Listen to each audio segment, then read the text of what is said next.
Ladies and gentlemen, my name's Paul. Hopefully you're having an amazing day.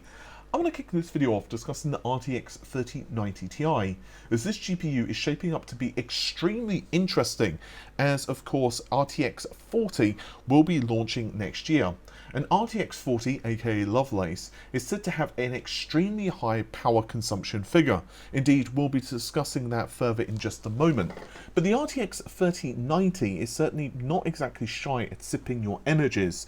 The TDP is allegedly 450 watts, so that's 100 watts higher than the RTX 3090. Oh yeah, and it is allegedly going to be called the 3090 Ti, not the 3090 Super, which had been rumoured for some time. Personally, I'm surprised they didn't decide to just go with the Titan naming scheme altogether, but I guess it doesn't really matter. Now, the rest of the specifications we've kind of known for a while: 10,752 CUDA cores, which is slightly up from 10,496 found in the 3090. Naturally, we also see a small increase in the number of tensor cores / TMUs, which is 336. RT cores go up to 84 versus 82, and we also have a small increase in the number of ROPs as well. Clock frequency and boost clocks are not actually revealed yet. But the other major change here is that the memory configuration has seen a small increase. So rather than 19.5 Gbps memory, it now goes up to 21, which obviously correspondingly means the bandwidth is now actually pretty damn high. So rather than 936 gigabytes per second, it's now 1008. But again, the real standout here is the higher TDP figure, 450 watts.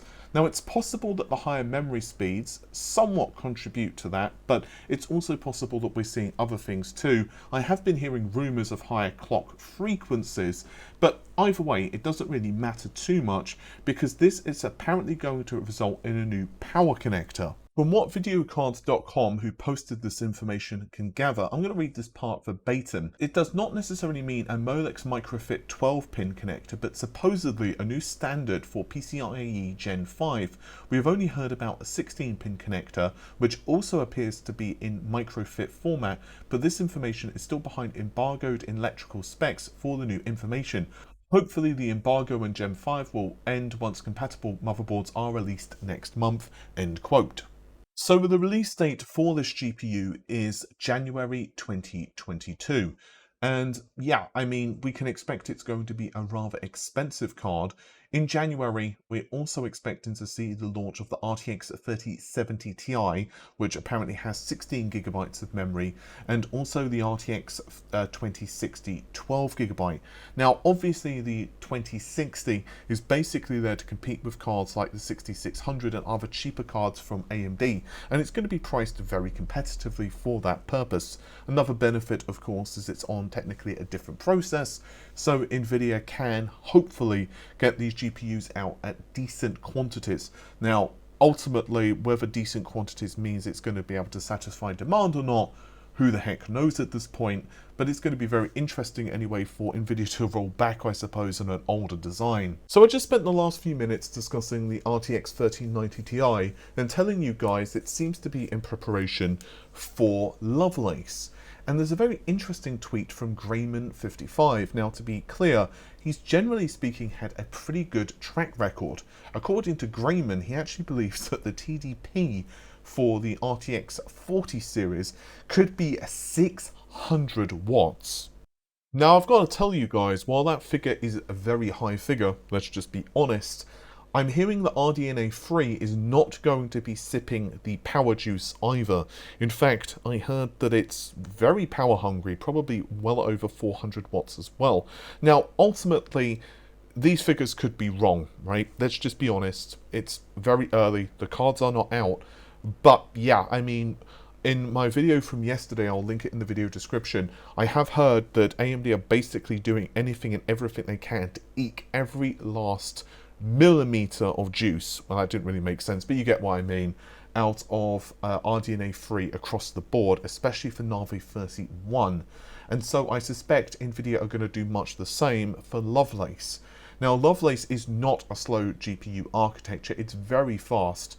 Initially, I was hearing around 2 times increase to maybe 2.2, but since then I've heard it's even faster.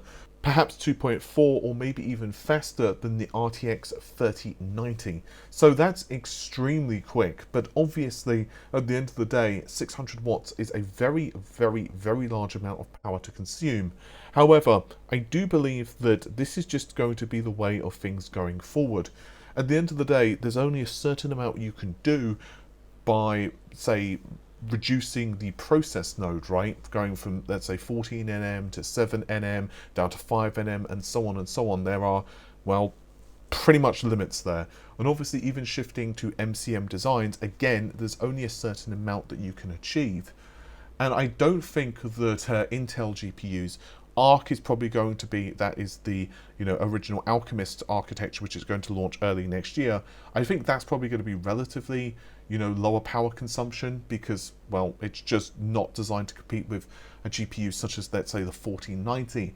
But I do think that when we get subsequent architectures from Intel, they are also going to be rather power hungry as well. And this is possibly why that we're going to be seeing the introduction of this new power connector for Gen 5 GPUs.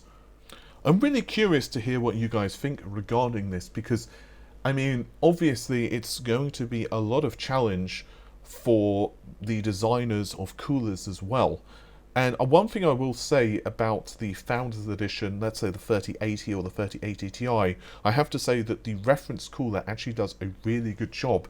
So it's going to be really interesting to me to see what the next logical stage of that will be when we get to like the RTX 4090. I mean, let's face it, I don't think you're going to want to put this thing in a, kind of a small form factor case with very limited airflow. It's probably not going to do too well. And the final thing I want to tackle today concerns some comments from Intel's CEO, Pat Gelsinger.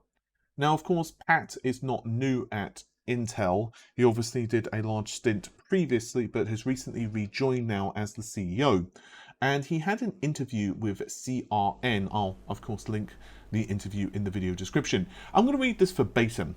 So this period of time when people could say, hey, AMD is leading, that's over. We are back with a very defined view of what it requires to be in leadership of every dimension. Leadership in product, leadership in chip packaging, leadership in process, in software, unquestioned leadership on critical new workloads like AI, graphics, media, power performance, enabling again the ecosystem. This is what we're going to be doing with aggressive actions and programs over the next couple of years. He also added that AMD has done a solid job over the past couple of years. We won't dismiss them of the good work they've done, but that is over with Alder Lake and Sapphire Rapids. End quote. Again, I'll link the interview in the video description, and it is a fascinating interview. And this also kind of ties to the video that I was discussing yesterday, specifically on what I'm hearing from Nvidia from a couple of people now. And while they are, of course, concerned about AMD for obvious reasons, at the end of the day, what AMD have achieved with RDNA is pretty impressive. Like RDNA 2's products, the line is very impressive indeed. And honestly, I think Infinity Cache has worked just marvelously, especially when you consider scaling up and down for different usage scenarios, whether it's mobile, desktop, and so on and so on. The company I'm hearing that they are most concerned with right now, well, Intel. And it's not really surprising when you think about the sheer amount of funds and technical resources that Intel has compared to AMD. And again, this is not, throwing stones at any company. I'm just saying to you guys, again, this is one of the reasons I think that what AMD have achieved is so damn impressive when you consider just the value of AMD versus, again, the value of Intel or even Nvidia. It's going to be very interesting to me how the market actually changes over the next couple of years with all of these products. Zen 4 is going to be extremely interesting, as is Raptor Lake from the CPU side, but perhaps the most volatile market right now are GPUs.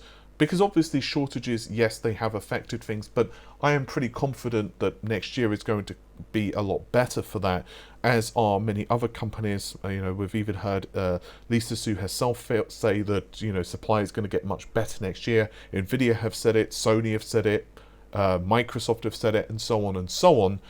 But I think just in terms of what we're going to be seeing in terms of innovation and the next generation of GPUs. It's going to be fascinating. I think that we're going to see a ton of competitiveness in the graphics arena, and it's going to be just absolutely marvelous to see.